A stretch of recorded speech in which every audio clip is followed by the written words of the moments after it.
I'm Gene Grant here at the table with this week's Line Opinion panelists. This week, Albuquerque Mayor Tim Keller announced a new program to prioritize local businesses when awarding city contracts. And Rachel, Albuquerque Business First, your paper, reported on last Friday's press conference where Mayor Keller announced the Buy Local initiative. Tell us about that plan. Sounds very interesting. It is interesting. Yeah. I'm not surprised to see Keller stepping out and saying this. It's something we hear about from our readers a lot. It's a real bellyache for a lot of people when they see contracting dollars going out of state. Right. So the idea is that there will be certain contracts for which there must be at least one local bid.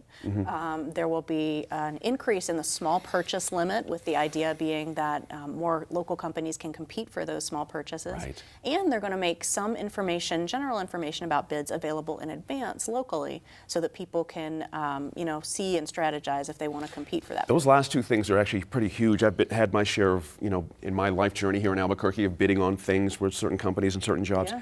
It's a very frustrating situation, very frustrating. The second to last thing you mentioned is so interesting to me, this increasing the amount for small business contracts from $2,500 to $10,000. Yes. That has been something that people around here have been screaming for a long time.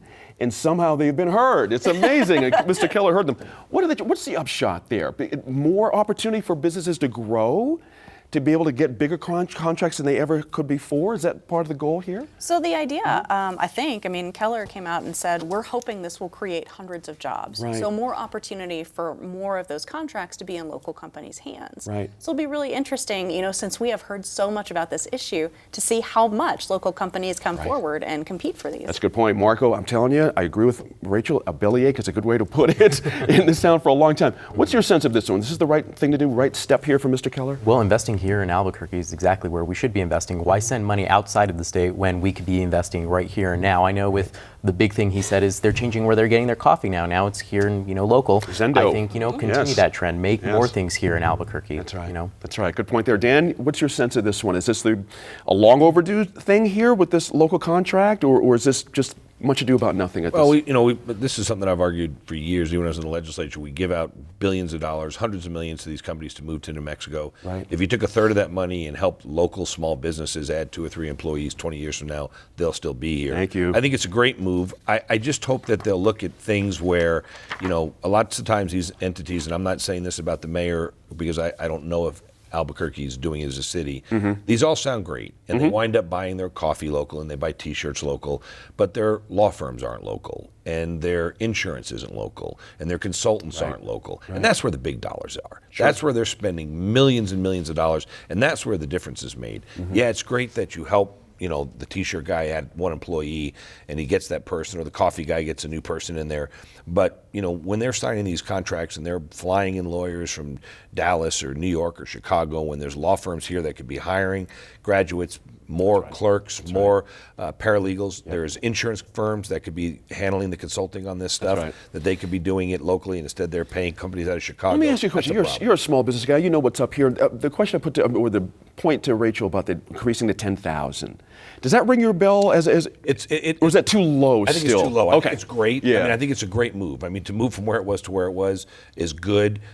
There's got to be some opportunity. The state, I think, does a good thing moving up to 60,000. Yes. They also have that opportunity where you can look for professional services and say, look, we don't have to go through the procurement process. If we can make an argument that the best attorney we need is right here, That's right. we don't have to go through this whole process. That's right. I think the city should look at doing more than just saying, hey, it's 10,000, because 10,000 really limits it to the things like the coffee guys and the T-shirt guys. It really is hard to bring in those white-collar jobs that are going to sustain the wages for people. Good point there. Glad you added to that. How does this hit you? Is this enough? Is it? I'm going to add in one Albuquerque here, the program they're doing too. But what's your sense? Well, of I that? think it's a good first step. Okay. And I think that one thing I will say is what Dan just talked about with regard to the 60,000. The state moved that up, but that has to do with whether. Specifically, it has to do with whether a public entity has to go through the RFP process. I see. To hire services. If it's under 60,000, they don't have to go through that RFP process, but they don't necessarily have to select an in-state vendor. And so there's still that issue, and I think that it's important, certainly with my clients, I try to remind them that when you can, even if it's under the 60,000, you should really look to local businesses first. The state taxation revenue department has a certification process for in-state resident businesses as well as in-state veteran-owned businesses. And you can go through that process, the businesses get a certificate, and then when you're bidding for some of these public jobs, you submit that certificate. And most of the entities, they should, we certainly recommend it with our clients, they should include some kind of a bonus points or some amount of points for submitting that so that you get additional, basically a higher score if you're an in-state business. And that's how they often deal with trying to stay in-state. But I'll tell you that, when I was at the Green Chamber, the New Mexico Green Chamber had a very strong program called Think Local First. And we really tried to encourage small businesses, our members at the time, to try to promote their local. It's a lot of like buy local, shop local, do these local business events so that you can basically try to get more people to buy instead of the big department stores. They can come and buy in your store. I think those are all really important economic development drivers. And what you see is basically a wave effect, an economic development effect of these small businesses. Because they're basically buying local as well for their supplies.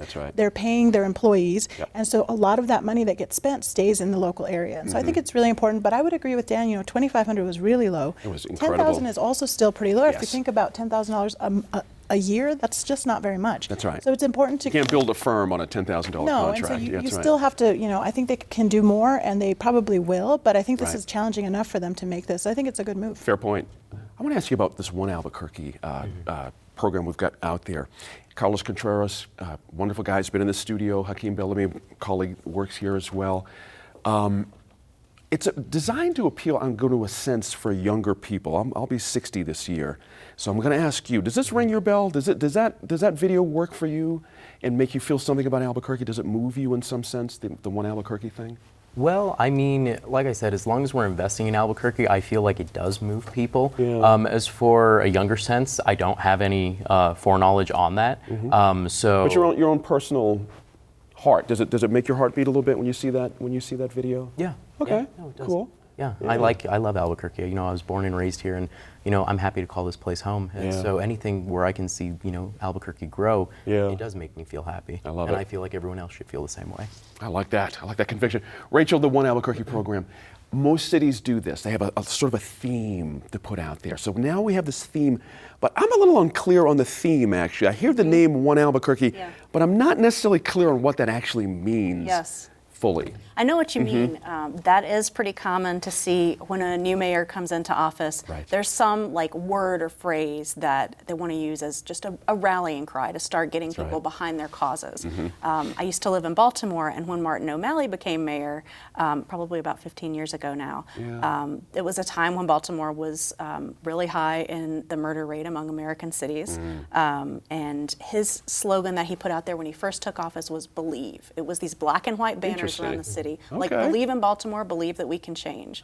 So like we were saying earlier, that's a start.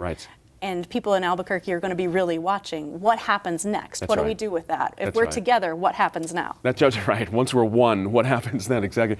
Your sense of this program, again, early days, we'll see, they've actually said themselves there's more videos coming.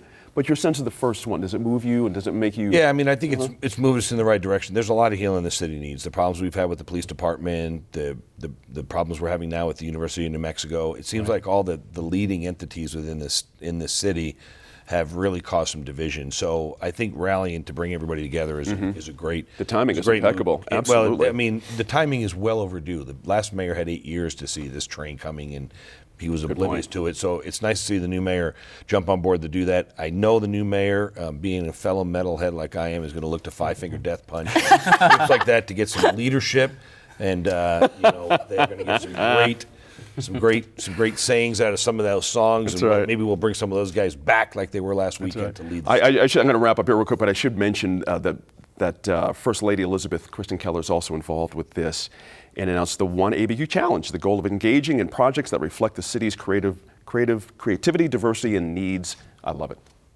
Just the way you pointed out earlier. Thank you. Thank you. You did a great job. Thank you. It was great being here. Good stuff. Thank you all. See you next week.